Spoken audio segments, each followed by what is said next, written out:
Alright dudes, we're going to do an installation tutorial and a quick assessment of the Buy Stuff Arcades Ridge Racer gaming box kit to convert your Arcade1Up Ridge Racer or possibly OutRun cabinet into a racing multicade with well over 100 racing games. The kit will include a pre-configured router, that way you can play some online network games. This Android box that comes with the kit has well over 100 racing games, and 30 of them are already network games and configured to work with the Buy Stuff Arcades router, so you could set up network play in your home or just against other players who happen to own this same racing box kit and setup. So pretty cool. That Android box prevents us from having to install a PC, which is nice. Inside of the kit, you're going to have your instruction booklet, your networking instructions, which is great. Also some cool optional stickers. You guys know me, I'll probably stick my BMW on there. I love BMWs, sorry.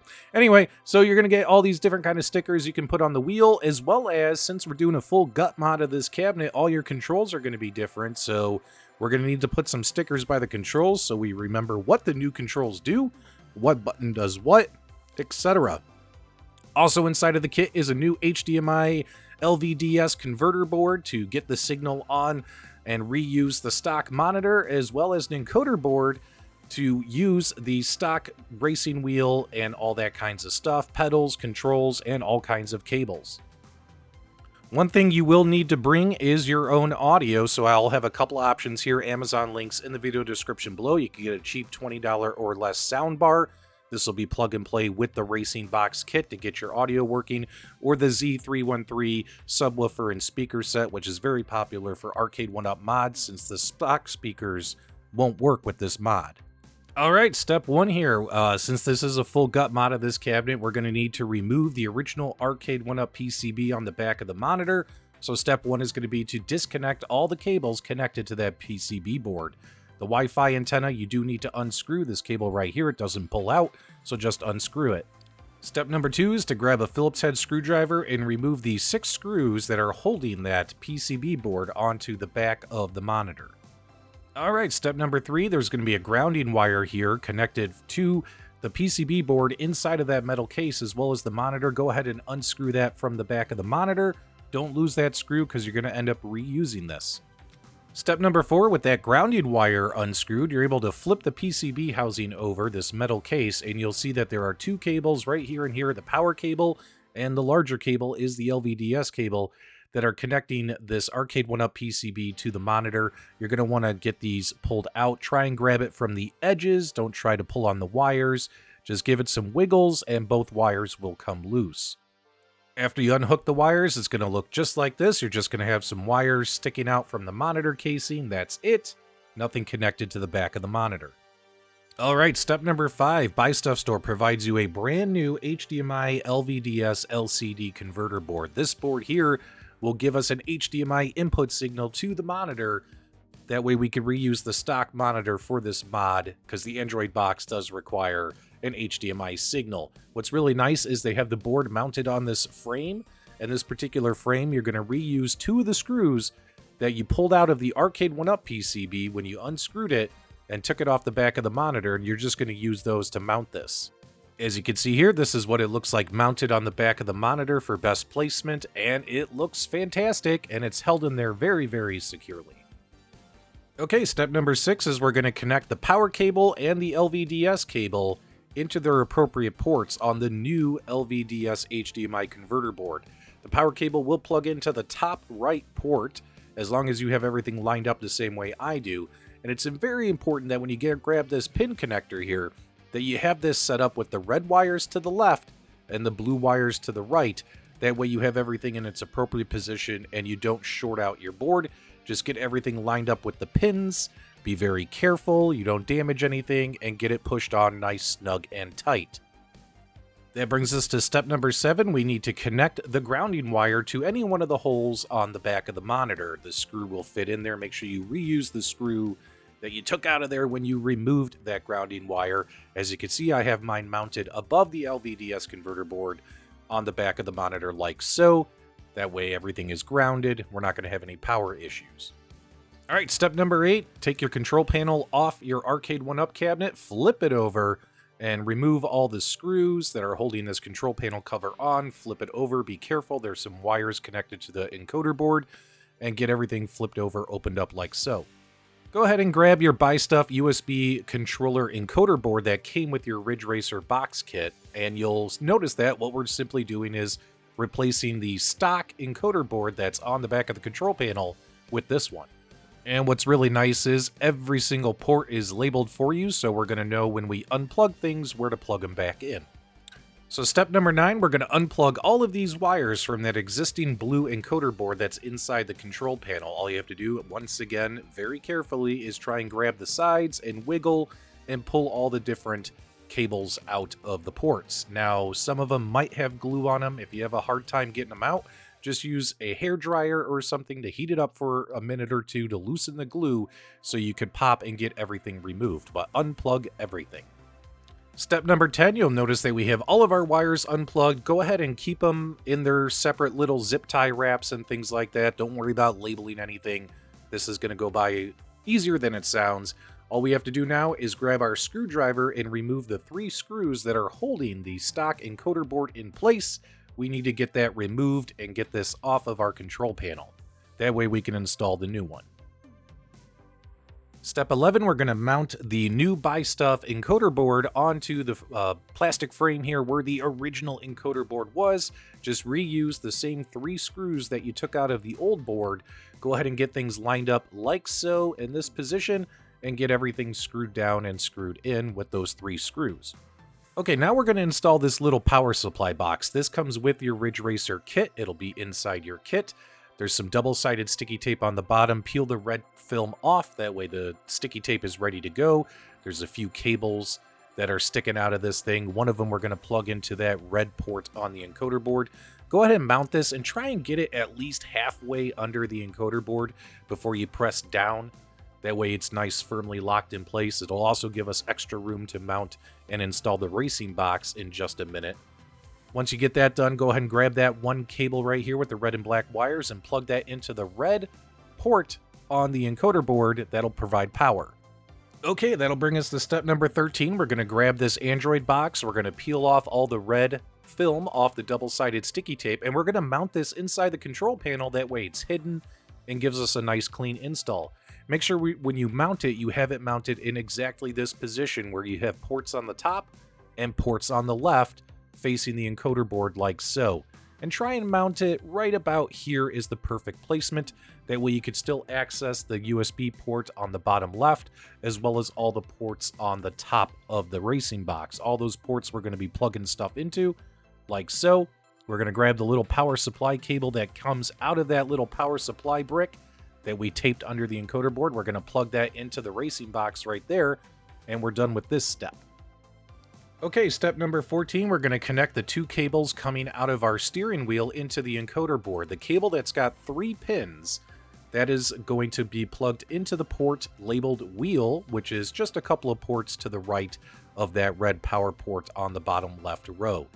The other cable with only 2 pins coming out of it, that smaller cable, is going to be plugged into the green port on the encoder board on the bottom right corner that's labeled rumble, so you get your rumble effect. Okay, step 15, we're going to connect our on-off power switch. It's just got 1 cable sticking out of the button here. We're just going to grab this one and we're going to connect it to the port directly to the right of the power plug. And you'll notice on the encoder board, it will say it's labeled power on-off. You'll notice here our volume button, this is going to become our X button as well as our hotkey button for exiting games. And everything's going to be kind of pre-wired here, so we're going to go ahead and get this connected where it says toggle. There'll be a port there labeled toggle. We're going to go ahead and put that in there. Okay, step number 16 is connecting our gear shifter wires to the encoder board. There's 2 sets of wires coming out of this thing. One is for shift up, one is for shift down, and the colors of your wires might differ from my own. These are going to be plugged into the ports on the encoder board that are labeled shift up and shift down. And the way you're going to tell which wires are shift up and shift down, well, when you take a look at this gear shifter, there's 2 micro switches. The one closest to you, closest to the camera, is your shift down. The one closest, furthest away from the camera, and closest to the encoder board, that is your shift up wires. You see how when you kind of tug and separate them, you'll see that in this case, my blue wires need to go into the shift down, and my black and gray wire needs to go into the shift up. So just go ahead and take those wires and go ahead and plug those into the shift up and shift down ports on the encoder board. They're in the middle row there.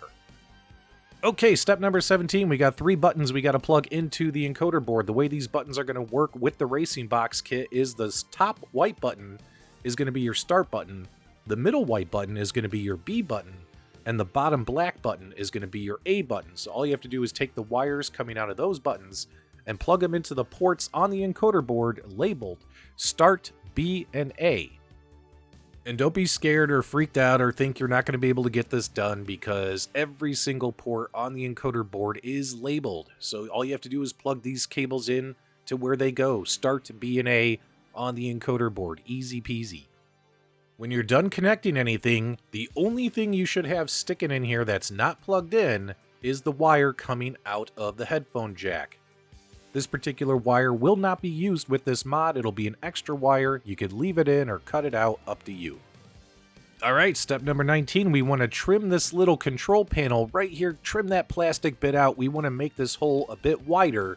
That way we can fit our HDMI and power cables through that hole. You could use a knife or you could use a pair of scissors and cut that thin piece of plastic out to make the hole bigger. Don't worry, my dudes, we are almost done. You're going to be racing in no time. Step number 20, we're going to thread the HDMI cable that came with our Racing Box kit, as well as the audio jack cable, the 3.5mm cable, and we're going to thread these through here, through that hole that we cut into the control panel and made larger, and we're going to plug the HDMI cable into the HDMI port on the top of the Buy Stuff Racing Box there on the side facing the encoder board. We're also going to grab our audio cable that came with our kit. Again, if you have an external speaker, you might have to plug the speaker in right now as well, and plug that into that 3.5mm audio port that's right next to the HDMI port on that side of the Racing Box. That way we'll get audio and video coming out of the Racing Box onto our external speaker, as well as that monitor that we're going to be plugging this into. Okay, step number 21. Inside your Racing Box kit is this little mini USB-C to USB-A cable, this little cable that Buy Stuff provided you. We're going to go ahead and connect this to the one port that you should be able to easily reach underneath the wheel on the left-hand side of the Racing Box. We're going to connect this into that port and then wrap this cable around, and we're going to connect it into the USB-C port that is in the middle on the top of the Racing Box. You can't miss it. It's the only USB-C cable port on the encoder board. Once you get that cable connected from the encoder board to the Racing Box, we are nearly done. Okay, time for step 22 and our final step inside of this mess of a control panel, and that's connecting our pedals to the encoder board. There's a port on there labeled pedals right there, that big port. We're going to take this white cable that's on the plastic outer shell of our control panel cover, and we're going to plug this in. This should be the last thing we plug in, and after we get it plugged in, you're going to want to go ahead and try and fit and get your control panel on here and get it screwed down into place. My recommendation is maybe only screw down 1 or 2 screws on the top and bottom. That way it'll hold in place, and that way you can plug it in and make sure everything works and that it's tested and that you got everything lined up and you're not having any issues and everything comes on. It'd be a shame to have to, screw in 6 and remove 6 screws if things don't work. Once you get held down and lined up in place, you'll be able to plug in the power harness. That's that white port with some red and black wires sticking out of it. It's got multiple wires. It's got 3 cables right here. You're going to plug that into the port that's sticking out right next to the HDMI and audio cables. You're done. You're ready to get this connected to the arcade machine, but I'm going to give you a helpful hint. I grabbed some painter's tape. I recommend you guys do the same thing, or some masking tape. That way you can label these cables before you drop everything into the back of the arcade cabinet. That way you know what gets plugged into what. That's supposed to be an M there. The shortest cable is going to be for your marquee, so I went ahead and I put an M there. The cable right here, the middle length cable, this cable is going to be connected to the power supply, the power brick that comes with your Arcade1Up cabinet that plugs into the wall. And D right here is for display. This particular cable, the longest cable of the 3, is going to be connected to the LVDS converter board that we plugged into the back of the monitor, which I'll show you in just a second. So for instance, on the back here, I got my control panel in place. I'm going to take the cable that I labeled D for display, and I got that particular cable plugged into that port on the monitor.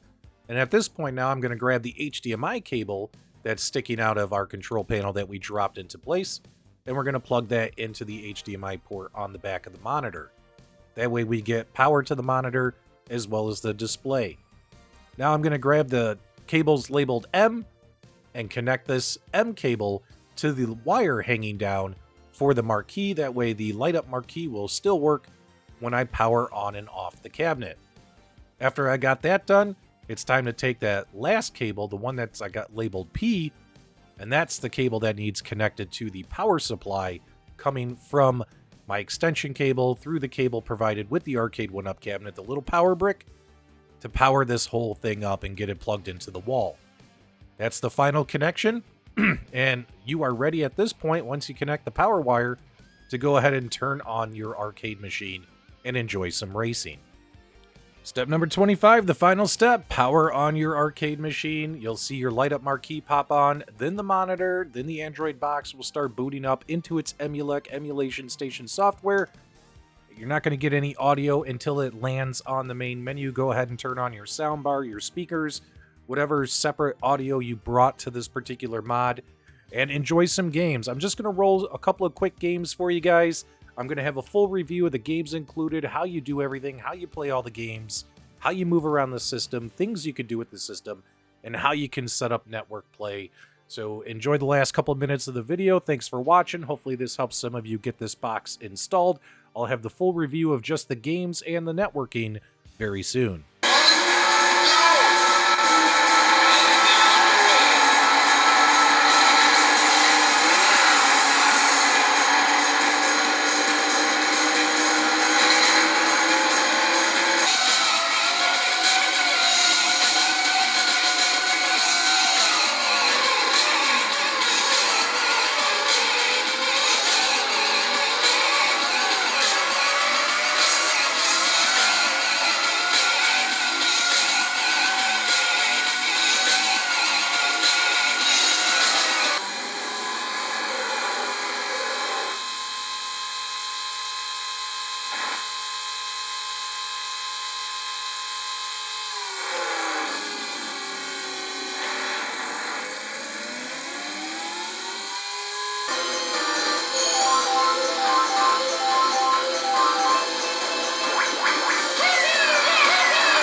What's up?